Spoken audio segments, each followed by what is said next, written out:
का स्वागत है nursing notes by DS YouTube channel पे। आज हम इस वीडियो में बात करेंगे सीएचएन के इम्पोर्टेंट की पॉइंट्स के बारे में, जो आपके आरआरबी, नॉरसेट और आने वाले सीएचओ के पेपर में आपकी मदद करेंगे। और ये सभी की पॉइंट्स बहुत ज़्यादा इम्पोर्टेंट है। जो क्वेश्चन से और जिन पॉइंट्स में से पहले क्वेश्चन बन चुके हैं वो पॉइंट मैं आपके साथ शेयर करने वाला हूँ आज। तो वीडियो पूरा देखिए, वीडियो को लाइक करिए, चैनल सब्सक्राइब करें। देखते हैं इम्पोर्टेंट की पॉइंट्स। फर्स्ट की point, biomedical concept of health based on germ theory. जो बायोमेडिकल कंसेप्ट है हेल्थ का, वो जर्म थ्योरी पे बेस्ड है। कंसेप्ट ऑफ हेल्थ की बात करें तो कंसेप्ट ऑफ हेल्थ होते हैं, total concept of health 5 concept होते हैं। First concept biomedical, second ecological, next is psychological and next holistic. ये कंपोनेंट्स होते हैं। सबसे ज़्यादा जो मोस्ट अप्रूव्ड कंसेप्ट है वो है होलिस्टिक कंसेप्ट। होलिस्टिक कंसेप्ट में सभी जो ऊपर के कंसेप्ट हैं, बायो मेडिकल, इकोलॉजिकल और साइकोलॉजिकल, ये कंसेप्ट्स को इंक्लूड करता है होलिस्टिक कंसेप्ट, इसीलिए मोस्ट अप्रूव्ड कंसेप्ट माना जाता है। बाकी जो बायोमेडिकल है वो और साइकोलॉजिकल, इकोलॉजिकल, ये सभी अपनी पर्सनल अलग अलग चीज़ें बताते हैं। जैसे कि बायोमेडिकल एब्सेंस ऑफ डिजीज़ को बताता है, इकोलॉजिकल बताता है balance between body and environment के बारे में बताता है, साइकोलॉजिकल बॉडी माइंड के बीच में अच्छा रिलेशन बताता है। लेकिन जो होलिस्टिक कंसेप्ट है वो सभी को एक साथ मिलाकर मोस्ट अप्रूव्ड कंसेप्ट माना गया है। इसीलिए ये ध्यान रखना है कि मोस्ट अप्रूव्ड कंसेप्ट कौन सा है, होलिस्टिक। और बायोमेडिकल कंसेप्ट जर्म थ्योरी पे बेस्ड है। नेक्स्ट पॉइंट देखते हैं, most approved concept of health, ये होलिस्टिक कंसेप्ट। ये भी आपको याद रखना है कि होलिस्टिक कंसेप्ट सबसे most approved concept of health है, क्योंकि ये इंक्लूड करता है बायोमेडिकल, इकोलॉजिकल और साइकोलॉजिकल कंसेप्ट्स को भी ये इंक्लूड करके चलता है। इसीलिए इसे सबसे ज़्यादा अप्रूव्ड कंसेप्ट मानते हैं। नेक्स्ट बात करें, community nursing care is family centred care. जो कम्युनिटीज़ नर्सिंग केयर होती है वो एक फैमिली सेंटर्ड केयर होती है। मतलब जब भी कम्युनिटी में नर्सिंग स्टाफ कोई भी केयर देने जाता है तो वो फैमिली को सेंटर्ड मानते हुए केयर देता है, सभी की हिस्ट्री लेता है, सभी के लिए जो भी अपनी प्रोग्राम्स है वो सभी के लिए अप्लाइड करता है। जबकि जो क्लिनिकल जो अपनी हॉस्पिटल्स केयर है वो पेशेंट बेस्ड केयर होती है। हॉस्पिटल की केयर, वहाँ केवल पेशेंट की समस्या का निवारण किया जाता है। लेकिन जो कम्युनिटी हेल्थ सर्विसेज है उनमें पूरी फैमिली की सेंटर मानते हुए, फैमिली को सेंटर मानते हुए वर्क किया जाता है। इसीलिए community nursing care is a family centre care, ये भी इम्पोर्टेंट बात है। नेक्स्ट हम बात करें, population based health service is based on health service pyramid. जो पॉपुलेशन बेस्ड हेल्थ सर्विस है वो हेल्थ सर्विस पिरामिड की बेस माना जाता है, पॉपुलेशन बेस्ड हेल्थ सर्विस को। हम बात करें हेल्थ सर्विस पिरामिड की, तो हेल्थ सर्विस पिरामिड में सबसे नीचे बेस पे आता है पॉपुलेशन बेस्ड हेल्थ सर्विस, उसके बाद में आता है क्लिनिकल हेल्थ। सबसे नीचे पॉपुलेशन बेस्ड हेल्थ सर्विस, फिर क्लिनिकल हेल्थ आती है, उसके बाद में आता है प्राइमरी हेल्थ, फिर आता है सेकेंडरी हेल्थ और सबसे ऊपर आता है टर्सरी हेल्थ। सबसे ऊपर टॉप में टर्सरी हेल्थ आता है। और बेस में बात करें तो बेस में पॉपुलेशन बेस्ड हेल्थ सर्विसेज आती है। आपको ये पिरामिड याद रखना है। बेस में आता है पॉपुलेशन बेस्ड हेल्थ सर्विसेज, उसके बाद में आता है क्लिनिकल हेल्थ, उसके बाद में आता है प्राइमरी हेल्थ, उसके बाद में आता है सेकेंडरी हेल्थ और सबसे टॉप पे आता है टर्सरी हेल्थ। तो ये पिरामिड में से आपको क्वेश्चन पूछ सकते हैं कि टॉप पे कौन आता है, बेस में कौन आता है। याद रखना है कि टॉप पे टर्सरी हेल्थ आती है और बेस में पॉपुलेशन बेस्ड हेल्थ सर्विसेज आती है। नेक्स्ट पॉइंट की बात करें, फादर ऑफ एपिडेमियोलॉजी जॉन साल को कहते हैं। बात करें हम father of Indian medicine, important है अभी। इंडियन मेडिसिन के फादर की बात करें तो वो है चरक। चरक को फादर ऑफ इंडियन मेडिसिन कहते हैं। इसके अलावा बात करें इंडियन सर्जरी के फादर की बात करें तो वो है सुश्रुता।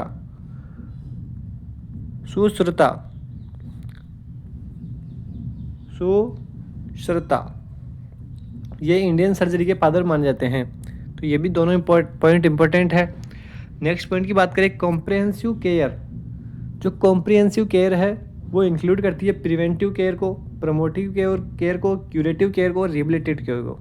किसी भी बीमारी को प्रिवेंट करने के लिए, हेल्थ को प्रमोट करने के लिए, कोई अगर बीमारी हो जाती है उसको क्योर करना, और रिहेबिलिटेट मतलब बीमारी होने के बाद में उसको वापस अपनी पहले वाली पोजीशन में लाना किसी भी पेशेंट को, तो वो रिहेबिलिटेशन केयर कहलाती है। तो कॉम्प्रिहेंसिव केयर ये चारों कंपोनेंट इंक्लूड करती है, चारों केयर को इंक्लूड करने वाली होती है कॉम्प्रिहेंसिव केयर। जबकि बात करें होलिस्टिक केयर की, तो होलिस्टिक केयर जो होती है वो केवल पेशेंट की नीड्स पर बेस्ड होती है। पेशेंट की जो नीड होती है, जैसी नीड होती है उस पर आधारित होती है होलिस्टिक केयर। जबकि कॉम्प्रिहेंसिव केयर प्रिवेंशन केयर भी मानी जाती है, प्रमोटिव केयर भी होती है, क्यूरेटिव केयर भी होती है, इसके अलावा रिहेबिलिटेटिव केयर भी होती है कॉम्प्रिहेंसिव केयर। ये दोनों आपको याद रखना है कि होलिस्टिक केयर और कॉम्प्रिहेंसिव केयर में क्या डिफरेंस है। नेक्स्ट बात करें फादर ऑफ पब्लिक हेल्थ के फादर कोलेरा को कहा जाता है। कोलेरा जो बीमारी है उसको पब्लिक हेल्थ के फादर कहा जाते हैं। इसके बाद में बात करें germ theory given by Lewis pasture. Germ theory किसके द्वारा दी गई थी? लुईस पास्चर के द्वारा। इसके अलावा जो आपको लुईस पास्चर के बारे में 2-3 बातें और ध्यान रखनी है, वो है जो वैक्सीन है, वो सबसे पहले ये वर्ड वैक्सीन लुईस पास्चर ने ही कोइंड किया था। उसके अलावा जो स्टेरिलाइजेशन और डिसइंफेक्शन टेक्निक है वो भी इन्होंने ही इंट्रोड्यूस की थी। बात करें पास्चुराइजेशन टेक्निक की, तो पास्चुराइजेशन टेक्निक भी सबसे पहले लुईस पास्चर ने ही दी थी। ये चारों बातें आपको याद होनी चाहिए कि लुईस पास्चर ने जर्म थ्योरी के बारे में बताया था, सबसे पहले जो वैक्सीन वर्ड इन्होंने ही दिया था लुईस पास्चर जी ने। इसके अलावा स्टेरिलाइजेशन और डिसइंफेक्शन टेक्निक को भी इंट्रोड्यूस लुईस पास्चर ने ही किया था। और last is pasteurisation of milk, ये इस टेक्निक को भी लुईस पास्चर ने ही बताया था। तो इम्पोर्टेंट बातें याद रखनी है आपको, ये नोट कर ले आप। इसके बारे में बात करें, fastigium stage is the highest point of disease और इलनेस। इम्पोर्टेंट है, जो इन्फेक्शन स्टेजेज होती है उसके बारे में ये पॉइंट है। टोटल इन्फेक्शियस स्टेजेस कितनी होती है ये आपको ध्यान रखनी है। और जो सबसे हाईएस्ट स्टेज मानी जाती है इनमें वो है पास्टिजियम को सबसे हाईएस्ट स्टेज माना जाता है। इसके अलावा और है, बात करें कौन कौन से स्टेजेज होती है। इंक्यूबेशन स्टेज, सबसे पहले एंट्री से लेकर फर्स्ट क्लिनिकल साइन आने तक के पीरियड को इंक्यूबेशन कहते हैं। उसके बाद में प्रोड्रोमल, उसके बाद में पास्टिजियम जो सबसे पीक स्टेज है, उसके बाद में डिपरवेशंस, उसके बाद में आती है कन्वल्जेंस और डेफिकेशन सबसे लास्ट स्टेज है। सबसे पहली स्टेज इंक्यूबेशन, जहां एंट्री से लेकर फर्स्ट क्लिनिकल साइन आने तक की स्टेज को हम कहते हैं इंक्यूबेशन। उसके बाद में प्रोड्रोमल स्टेज, उसके बाद में पास्टिजियम, उसके बाद डेफरवेशंस। तो आपको ये स्टेजेस भी याद रखनी है, इन स्टेजेस से क्वेश्चन बनता है। जो ये लास्ट में डिपरवेशंस और जो कन्वर्जन स्टेज है, इनमें पेशेंट का वापस क्योर होता है, लेकिन उनमें जो डिपरवेशंस है उसमें स्पीड स्लो रहती है रिकवरी की, और जो कन्वर्जेंस है उसमें स्पीड हाई रहती है रिकवरी की। तो आपको ये याद रखना है। बात करें नेक्स्ट पॉइंट की, IgG is the only immunoglobulin which cross the placenta. आपके लिए इंपॉर्टेंट बात है कि जब भी कोई CHO का एग्ज़ाम होगा तो इसमें ये ऐसे क्वेश्चन पूछे जाते हैं कि कौन सी इम्यूनोग्लोबुलिन प्लेसेंटा को क्रॉस कर सकती है। तो आपको याद रखना IgG ओनली एक ही ऐसी इम्यूनिटी है, इम्यूनोग्लोबुलिन है जो क्रॉस कर जाती है प्लेसेंटा को। IgA ब्रेस्ट मिल्क में पाया जाता है सबसे ज़्यादा, ये भी आपको याद रखना है। इसके बारे में हम बात करें minimum interval between 2 dose of live vaccine is 4 week. Important point है कि जो 2 लाइव वैक्सीन होती है उनके बीच में, लाइव वैक्सीन का मतलब यहाँ है कि किसी भी एक वैक्सीन की 2 डोज के बीच में 4 वीक का गैप होना चाहिए। हम 2 लाइव वैक्सीन एक साथ लगा सकते हैं, एक लाइव एक किल्ड वैक्सीन भी साथ लगा सकते हैं, मतलब 1 लाइव प्लस 1 किल्ड वैक्सीन साथ दे सकते हैं। 2 लाइव वैक्सीन भी साथ दी जा सकती है, लेकिन कोई भी 2 वैक्सीन एक सिरिंज में मिलाकर आपको नहीं देनी है।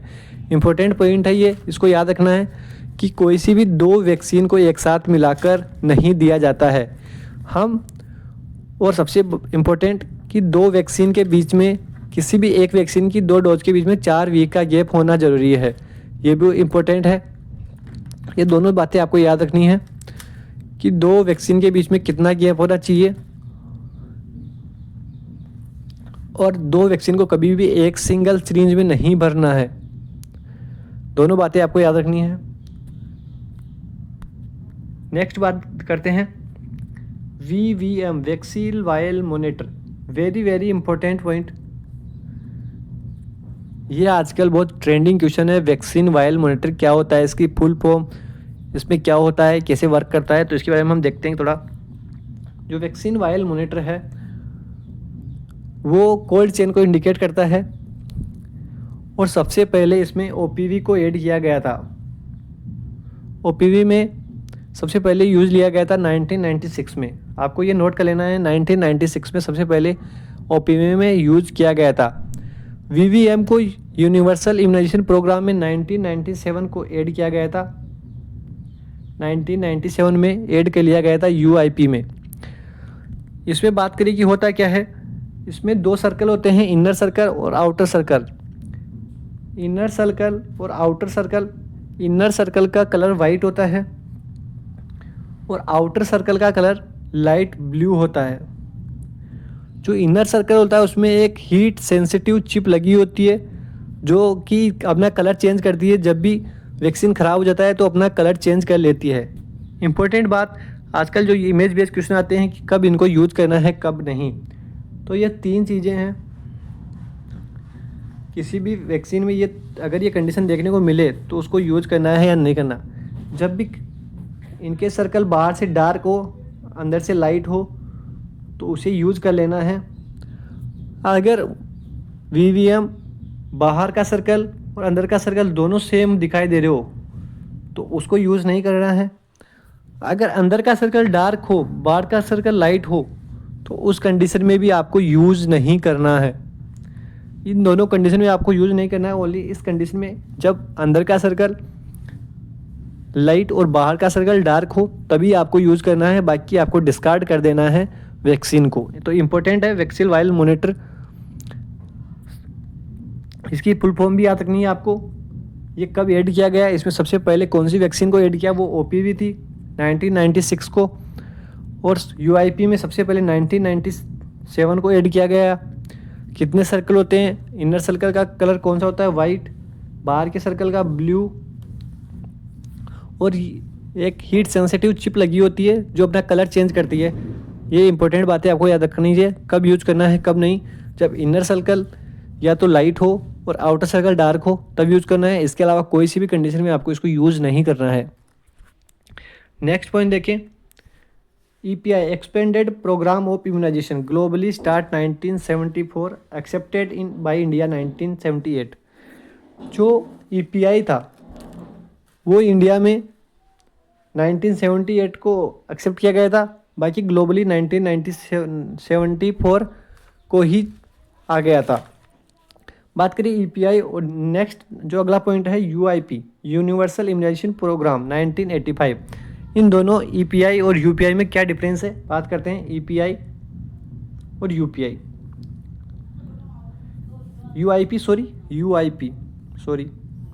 UIP EPI में ये एक 6 कलर डिजीज़ के खिलाफ स्टार्ट हुआ था।